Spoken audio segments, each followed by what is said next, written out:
Hi y'all, welcome to my channel, and in today's video I am going to review for you our kindergarten / first grade curriculum. I'm going to tell you what worked and what didn't quite work, so stay tuned.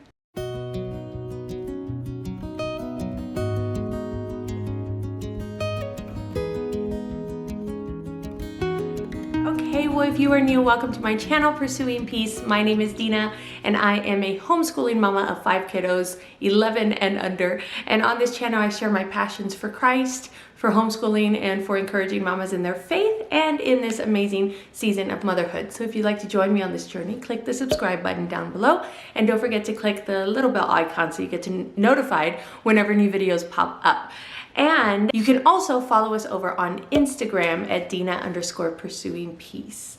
All right, you guys, so this is going to be the first of a few of my review videos of what worked for us this last homeschool year. And I love these videos because I think these are so helpful because it gives you an idea of how the curriculum worked. But I do also want to clarify, like, just because something didn't work for me does not necessarily mean that it won't work for you.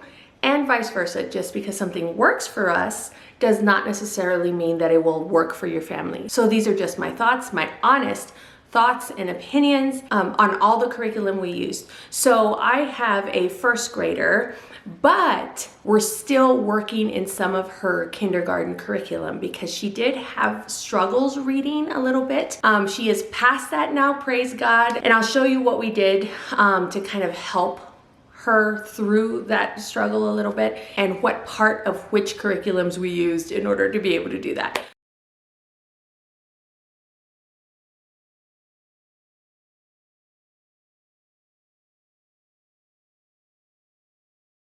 All right, so I am going to go ahead and just jump right into this. So the first thing that I'm going to show you guys is handwriting.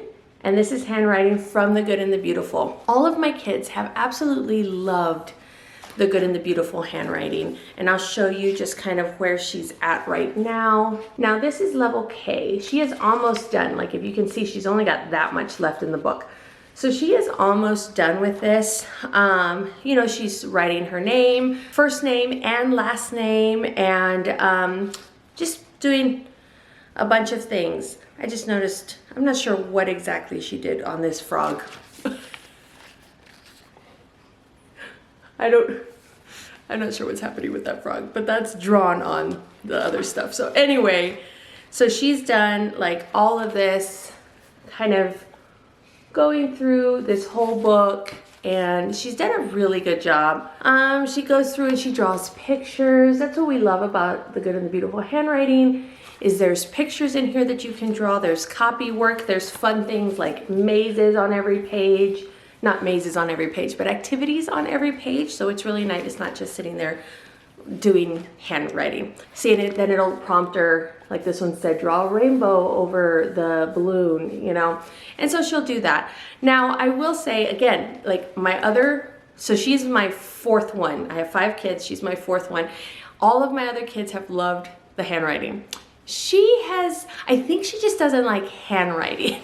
I don't think there's anything wrong with this, because like I said, my other ones loved this, especially this one, because it's like their first real handwriting book. But she has, you know, she'll try to do it, she'll do it real fast, and then I have to tell her, slow down, use your best handwriting. And she does sometimes, and sometimes she does not. Now, I did buy her another handwriting from Memoria Press. Now, I don't have that to show to you right now because she lost it.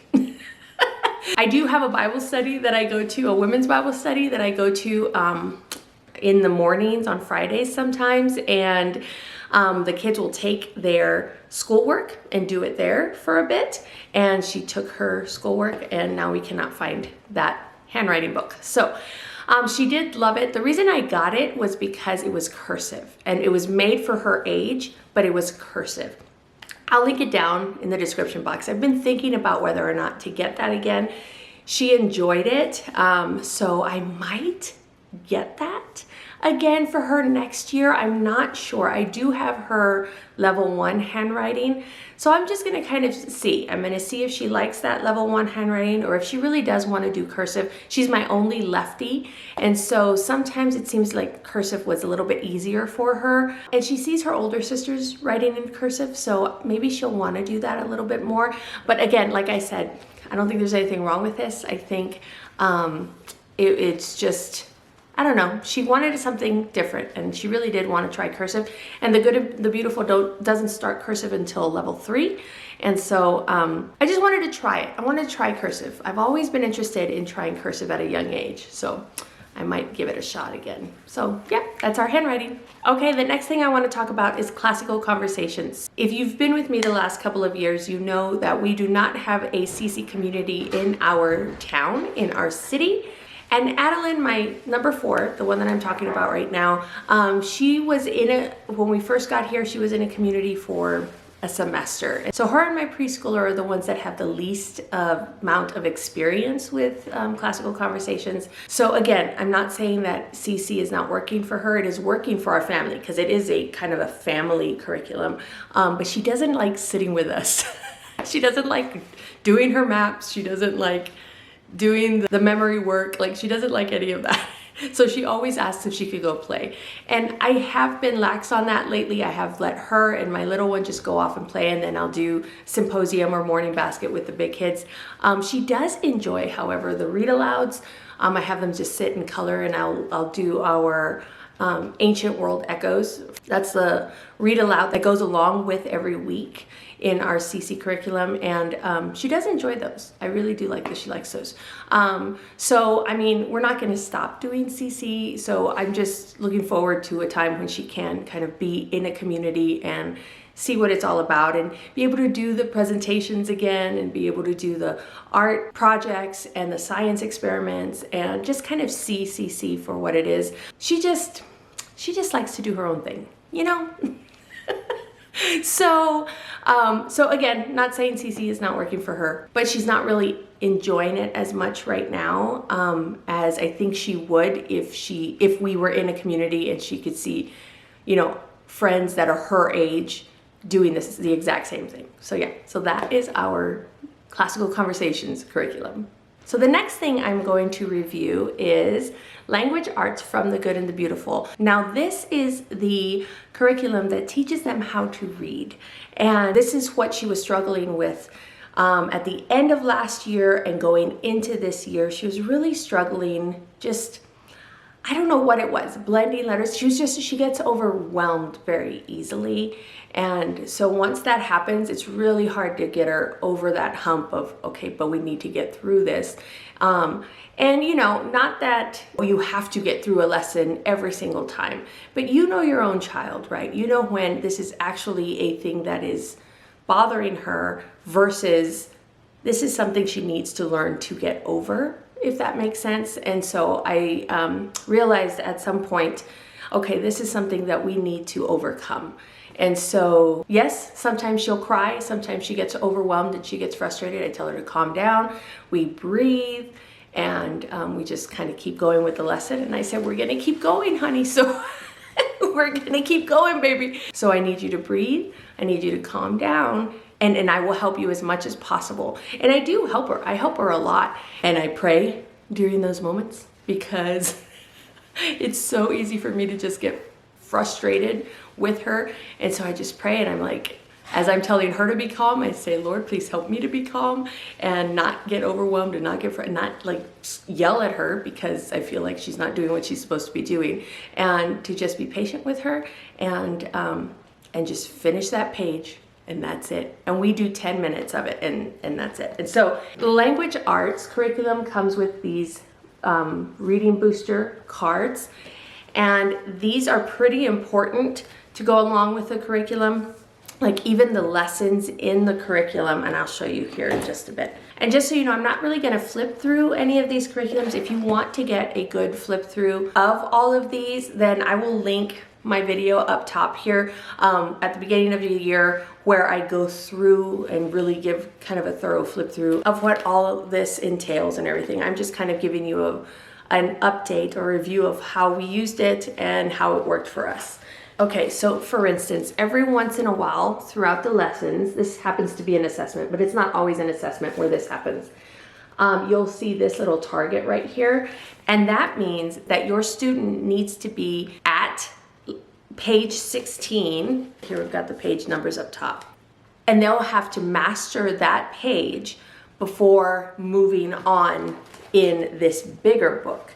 So you can see how that is really important to be consistent with these cards, because this is where they're going to teach you phonetics, and she's going to kind of test her reading and different things like that. And what was happening, we got to like one of the first targets in this book, and she was not anywhere near that. And so we stopped. So we stopped with the big course book, and we just focused on the reading booster cards.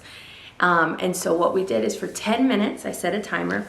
For 10 minutes, we would just go through. You can see the little tab here. So say we were on page 13. So say we were on page 13. I'd set a timer for 10 minutes. We'd go through, read all of these things. We'd go through the next page, read all of those. And usually we could get through, and then I love these. These are some of my favorites, and I think this is so cool, these little pyramids. It has them reading the same words over and over, and I love that. Like this says, let's see if I can read it on the phone. Mom cut the red, mom cut the red tag. Couldn't read that one backwards.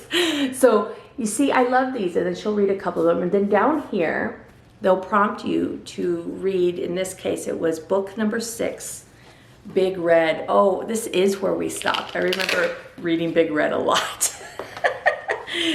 So what I'm getting is from here, these are the books, and these are your little readers. Let me show you all these books. Oh my goodness.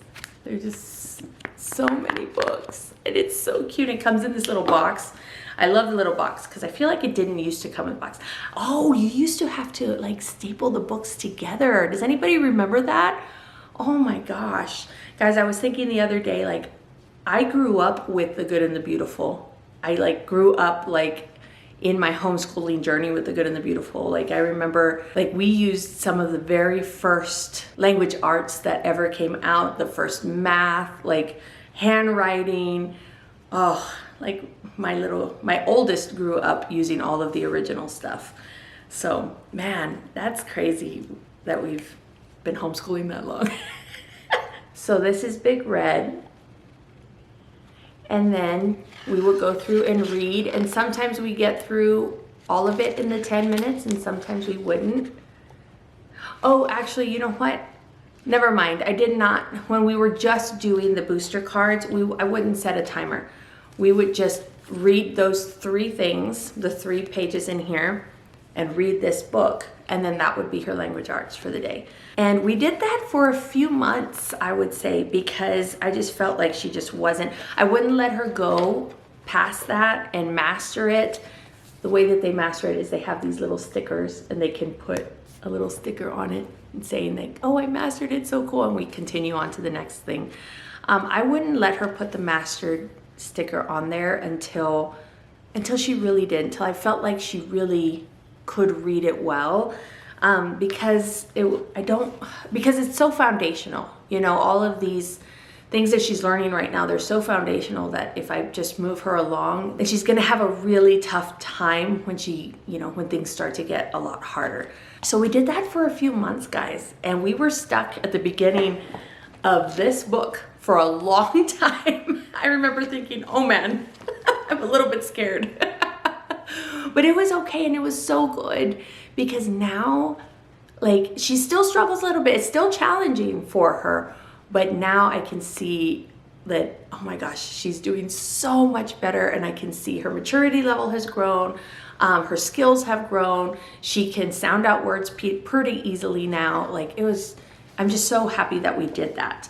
So even though she's going into 2nd grade next year, we are maybe, I don't know if you can see here, we're about almost 3/4 of the way through. And we find ourselves really enjoying these lessons. She does a great job. She's got the point now where like the independent practice is kind of the same. It repeats itself. Like for instance, I'll show you what she did today. She did this one today where there's a picture down here at the bottom and she has to read the sentences and she only colors in the stars that make sense with the picture. And she looks at the page and she's like, all right, I know what to do. And I love that. I want my kids to get to that point. And I love that The Good and the Beautiful does that, where it has different work within it, but the independent practice kind of repeats itself. And so the kids get familiar with what they're doing and what they're supposed to do within that independent practice. So she doesn't need my help as much anymore, which is really good. So yeah, so we're just gonna keep trucking through. We are just gonna keep going. The Good and the Beautiful is working. And for us, as far as language arts goes, and if you follow me on Instagram, you will have seen a reel that I posted about a week ago showing where my kids are in their reading level and how we've only ever used The Good and the Beautiful. But showing where they're at, because I've got a preschooler who is just now learning to blend letters, and then I've got an 11-year-old that I can't even keep track of all of the reading that she does. And we've only ever used The Good and the Beautiful. So just saying. It has definitely worked for us as far as language arts goes. Okay, so the next thing that I want to talk about is math. Now, again, she's first grade, but she was still doing level K math, and she called it her K book. She really did like it. Like we pretty much almost finished this book, and it was working. It was working. I actually really do love level K from The Good and the Beautiful, and I think it works. I think it's probably advanced for what it is, and I love all of the little things that it has you do. I love like these little review boxes at the very beginning. We have the manipulative box from The Good and the Beautiful. They have these little dice in there. They've got counting sticks. They've got little cars. I think the cars are a little bit different now. This is from an older box. This is like wooden cars. I think they might be a little bit different now. And then they've got like little game pawns. Like it's very good. It's open and go. So if you're looking for a math curriculum for your kindergartner or your first grader, that is open and go and doesn't have a whole lot of manipulatives, then The Good and the Beautiful is perfect. The Good and the Beautiful is perfect for you. And so I'm gonna say, yes, this worked for us. Towards the end of it, I started noticing that maybe she wasn't understanding everything the way that I wish she would, like place value or different things like that. And I don't know. I was a little bit concerned about her going into level 1. Level 1 is not that bad. Guys, I do love The Good and the Beautiful math.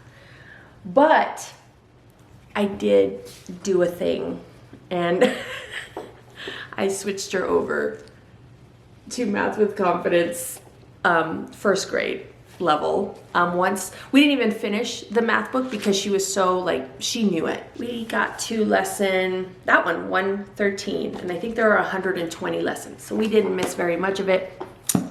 And she was ready to like move on, and so I was like, okay, well, either we can move on to that Good and the Beautiful math, or I was seeing how Math with Confidence was working for my other kids, and I was like, you know what, I think maybe I want to just try Math with Confidence with you. So we did. We moved over to Math with Confidence first grade, and we have done, oh gosh, I never know how many lessons to say that we've done because it doesn't tell me the lesson wise.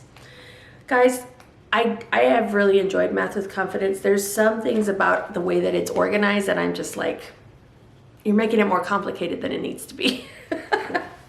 So anyway, so this is her book here. See how nice and colorful it is? I do really like it, and it's easy.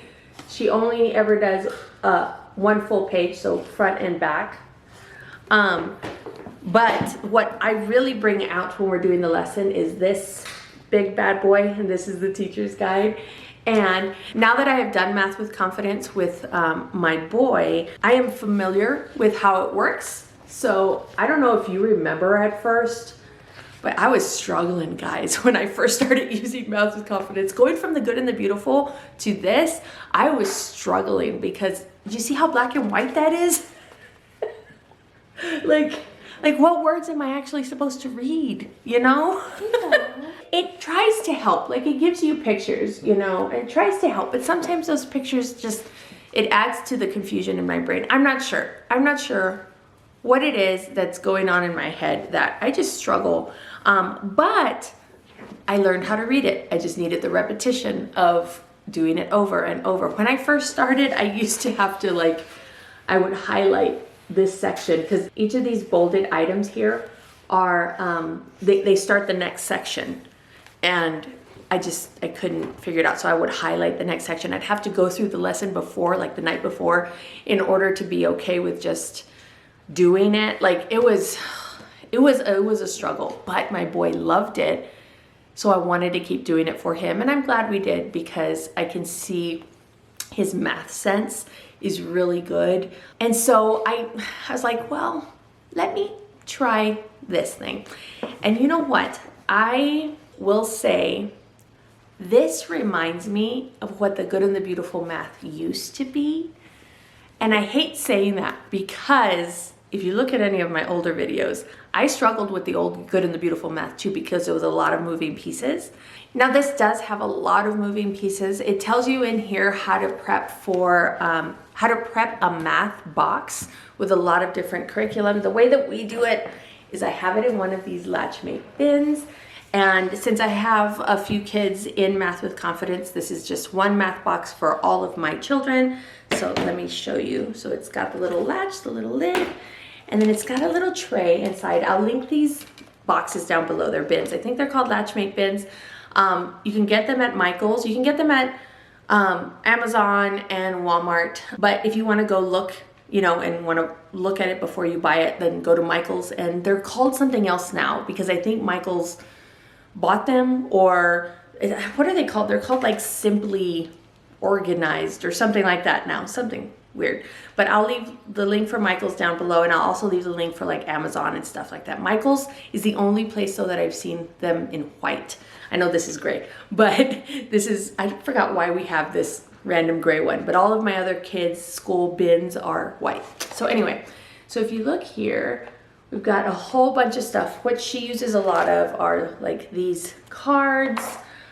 We have base 10 blocks here that fit in here. I have a clock in here. This is not for her, that's for one of my other kids. What she uses a lot of are these index cards. They'll go in and have them write, like this is a plus sign on an index card, and then she wrote 0 to 10 on them, and they have some tally marks, you know. So she uses a lot of that, and they'll have you go through and print out what I did. They say to use a binder, but I just went and I just did this where I got a ring. I have a whole bunch of these things, and page protectors, and I printed out what she was gonna need. I think I copied them. No, I used a digital download. You can do a digital download on them. So they're just different pages that we use. A lot of what we use, so like this is a place value chart, and they're big like this because you're supposed to be able to put the index cards in those with those numbers. Sometimes we just write it in. I haven't gotten to these yet, but they're shape cards. We use this a lot right now, the place. I still call it a part whole mat because that's what the good and the beautiful called it in their old math. And so this one is called part total mat. But I still say part whole. Just, that's what I say. And again, these are big. I didn't understand it before, but they're big like this because you're supposed to be able to put the index cards right there. So, but you can just write them in also. We also use double 10 frame. A lot of times we'll use just a single 10 frame for her right now, or like today we used a double 10 frame for a game that we played. And that's what I love about Math with Confidence. Hold on one second, let me finish showing you all of these. So we have counters. I got this little thing from the Dollar Tree, as you can tell. And I've got little counters in here. I got these counters from, let me see, from Amazon. I don't know if you can see them, but they're just little clear plastic, and there's different colors. And then we have these counters also, because when I went to look on Amazon for counters, I saw a whole mess of them, and I'm like, I want them all.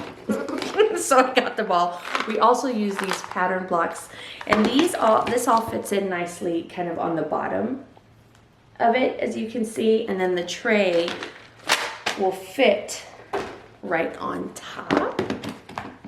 And so you can fit a lot of this stuff. This is perfect for a math box. This is perfect for any organization. Like these Latchmate boxes, they're so perfect for so many different things that you want to organize. So there are a lot of moving parts in this math curriculum. Oh, and something I like it's got a handle, and you can just carry this thing around. I love it. And so it's good because when I say go get me the math box, she knows exactly where it's at. We keep it in the same place, and then she brings me my big book also, and then we just do a math lesson. Now, something that I've noticed with Math with Confidence is, if you can see there where my marker is, like we've done that many lessons. We've been using it for over a month now, and we're just now getting into addition, which is kind of crazy. So I don't know, I'm gonna look through it, and I'm gonna see, okay, because the Good and the Beautiful level K for kindergarten was definitely way into addition. It introduced addition pretty early on. So I've noticed that the lessons have been a little bit easy. So I'm gonna go through and look and see if we can just maybe skip ahead. Now it does have, like I showed you in the Good and Beautiful, I had that little box of review. It does have warm-ups in Math with Confidence. So like this one says, have your child count to 30 by ones and by twos. And it does have memory work in here, like what is your left, what is your right, what is a penny, what is a nickel. And now that's very similar to what the Good and the Beautiful does in their level K. So she knows that. But once you get into the older grades, like level 2, level 3, I really do like their memory work that's in there, because it's just kind of drilling. And you know us, we love memory work. I love memory work. So I like the whole like repetition. Like my 4th grader right now, he's in level 3, and the memory work is, so what is the number on the top of a fraction called? I'm not saying that right at all, but and then he says the numerator. What does it tell you? You know, like it tells you the number of parts. You know, that's kind of the stuff that I'm like, I don't feel like we got that repetition in the Good and the Beautiful, because I didn't know it. I mean, I knew what a numerator and a denominator is, but I've always struggled with fractions. And so to be able to tell you, well, what does the numerator do? What does it tell us? I probably would have struggled before my 3rd grade education that I'm teaching. So I like that in Math with Confidence. Something I also like are all of the games. So many games, like almost every lesson has a game, maybe every other lesson, but I've noticed there's more than just every other lesson. So, most of the lessons will have games, and these kids are just like eating up these games, and I are learning so much from just the games. Like they might not understand the concept when I taught it to them during the lesson, but once we play the game, they're like, oh, I see what we're doing. So I love this. I love this so much. If you feel like your kid is struggling with math, but you feel like they know stuff, like Adeline knows her additions. She knows some subtraction because the Good and the Beautiful did some subtraction in there. So what I might do is I might go through, and if I know that she knows this concept, I'll just have her do her workbook, which is this one here. I'll have her do her workbook front and back. We'll play the games, and then something else that I really love, and we just did it, no, we're about to do it tomorrow, is in this level, they have every 5 lessons, we'll have an enrichment review option. It's optional, so you can skip these if you want to, and I normally do. I don't do the little activity that they have in there, but what I do is I will read the math picture book. And all of those picture books are so good, guys. I was starting to buy them all and I was like, oh my goodness, it's a lot of books. It's a lot of books, and it'll give you a full list of the books in the back. And it was a lot of books. So like this is all the books, and then even going into the next page, it's a lot of books. So, but you can go onto YouTube and you can say, Albert adds up, read aloud, and it'll pull up a read aloud for it. And so that's what we do. We'll look up the read aloud and we will just kind of sit there and watch it together, and it's good. I love that. I love the books. I wish I could get all the books, but it's just a lot. Even to try to keep up with that in the library, like it was too much. So every once in a while I'll get one if I think, oh, that's a good one to have in our collection. But for the most part, we just look it up on YouTube and we'll do that. Let me show you the memory work. So like, here's a full list of all the memory work. Have you seen that? A full list of all the memory work. And so for instance, like this one was like, raise your left hand, raise your right hand. And they just ask that every time, and she's got it. How much is a penny worth? How much is a nickel worth? Name the days of the week in order. How many days are in a week? All of this stuff, like she already knows. And so I was like, maybe The Good and the Beautiful is a little bit more advanced. They say that it's not, like them themselves say, oh no, we go through like what public school is doing. But after looking at this and that, I was like, I think it is a little bit more advanced. And there was another child that we switched their math curriculums for just a short time. And I noticed that The Good and the Beautiful was more advanced than this other math curriculum that we were using for a little bit. So I think it is. I really do think it is. Maybe it was advanced. They used to say before, like, oh, our language arts and our math is a little bit more advanced. And then they kind of pulled back on that. But from what I can tell, it seems more advanced than they are letting on. So again, I want to say, like, I didn't try level 1 from The Good and the Beautiful for that child. I have used it with all of my other children and it worked just fine. I didn't try it with that one because I wanted to see how Math with Confidence, how she was gonna like that one. And so far we're liking it. Again, I might have to speed it up a little bit because she knows a lot of this stuff, but I don't want to miss anything too. So we'll see what happens with that throughout the summer. I do plan on focusing a lot on math and language arts for all of my kiddos because we have gotten behind on those a little bit. So I want to kind of catch up, or at least get them to the point where, okay, they are solidly in that next book, and then we can move to the next one the next year. But the more I go through this, the more I'm remembering that old Good and the Beautiful math. And I don't know if you guys remember that old one. It was big. They used to have like this, like monster books, but the course book and the teacher's guide was all in one, but they used to have 2 books per year. Do you remember that? I know, I'm looking back with fond memories. But I remember struggling a little bit with it, but we did love it. And I don't know. I do like the simplicity of the Good and the Beautiful math now. But I wish they had more of the hands-on. They used to have tons of games, tons of different things. And the Good and the Beautiful math has games now, but not nearly as many as the other things. And I'm noticing that my kids are they are loving the math games, and that's how they're learning a lot of the concepts, is through the math games. So yeah, so I told you I would give my honest opinion. I am an affiliate with The Good and the Beautiful, but just because I am doesn't mean that I'm not going to give you guys my honest opinion. And like I've said, I love The Good and the Beautiful before. How many times have I said The Good and the Beautiful in this video? Somebody go back and count those and let me know.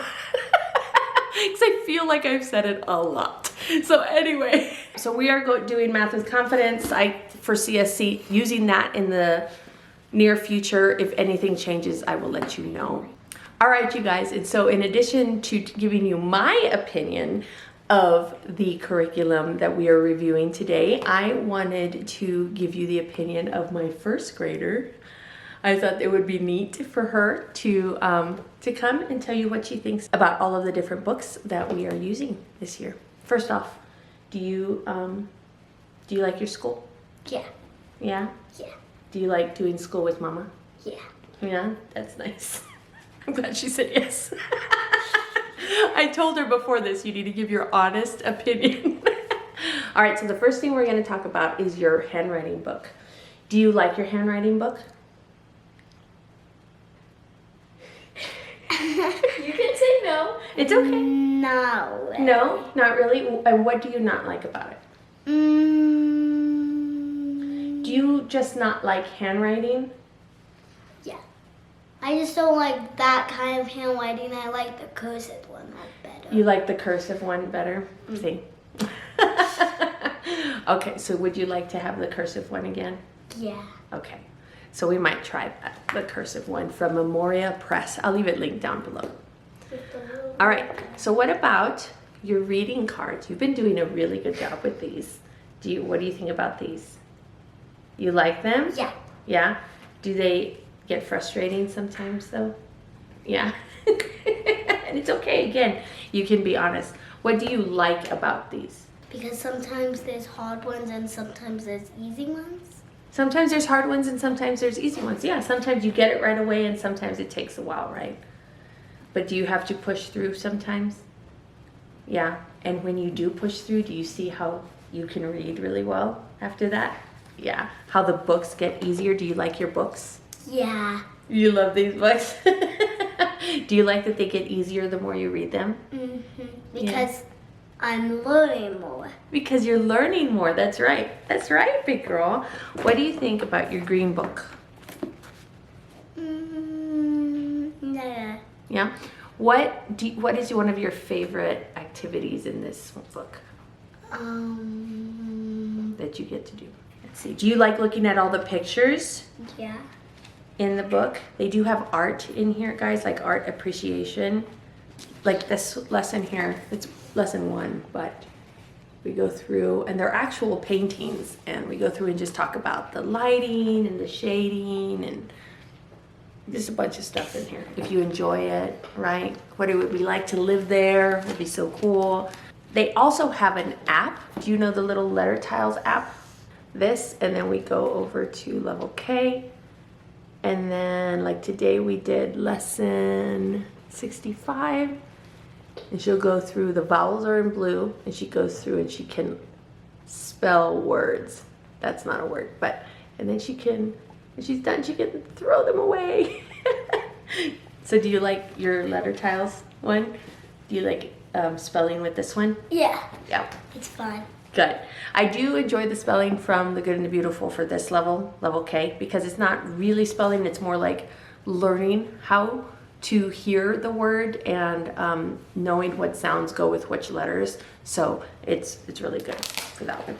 And you can also do your reading booster games. Do you like that one? So they have another app. It's a homeschooling app, and they have different books and audio things that you listen to. You mean the games that I play? Yeah, the games that you play.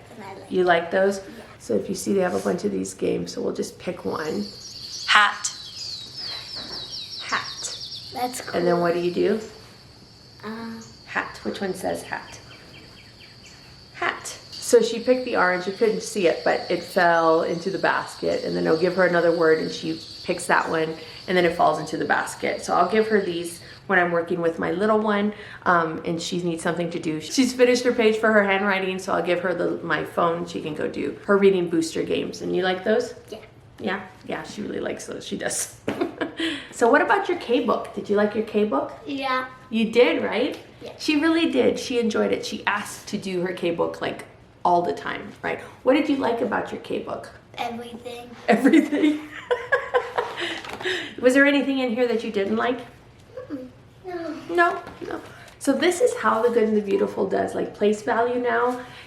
They used to do it so much better before, and that's where I'm like, I wish it was a little bit different. So that's just a little bit. That place value is just like maybe the only thing, or maybe one or two things that that I would question in the Good and the Beautiful math program. Okay, so what did you think about, or what do you think about your new math book? Awesome. Awesome? Really? Yeah. What do you like about it? That it's fun. Okay. And Do you like doing the games? yeah. You like doing the games? It's mostly pot hole. Part whole. It's mostly part whole right now. So you like doing the games. Do you like listening to the books or watching the books? Yeah. Yeah. Do you like your pages that you have to do here Mm-hmm. in your book? Do you think it's easy? Yeah, it is pretty easy for her right now. It feels like it's easier than this one because I learned more in this one. So Yeah, it's true. So it's I told easier you. this It is easier, right? Because we had more information. But once we go through it a little bit more, it'll probably get a little bit more challenging, right? But not in a hard way, in a good way, because you get to learn more. Do I have to read in that book? Read in this one? Yeah. I don't know if you have to read just yet. Yeah. Okay. See, she struggles with the reading. Oh, but you're doing so good with your reading, right? All right, baby. I think that's it. Okay. Okay. Say bye to everybody. Bye. Okay, she's gone. She's taking off. All right, you guys. Well, if you like this video, give me a thumbs up and don't forget to subscribe and click the little bell icon so you get notified whenever new videos pop up. And let's be friends. Follow me over on Instagram at Dina_pursuing peace. So I hope you're having a blessed day and I will see you in another video. Bye.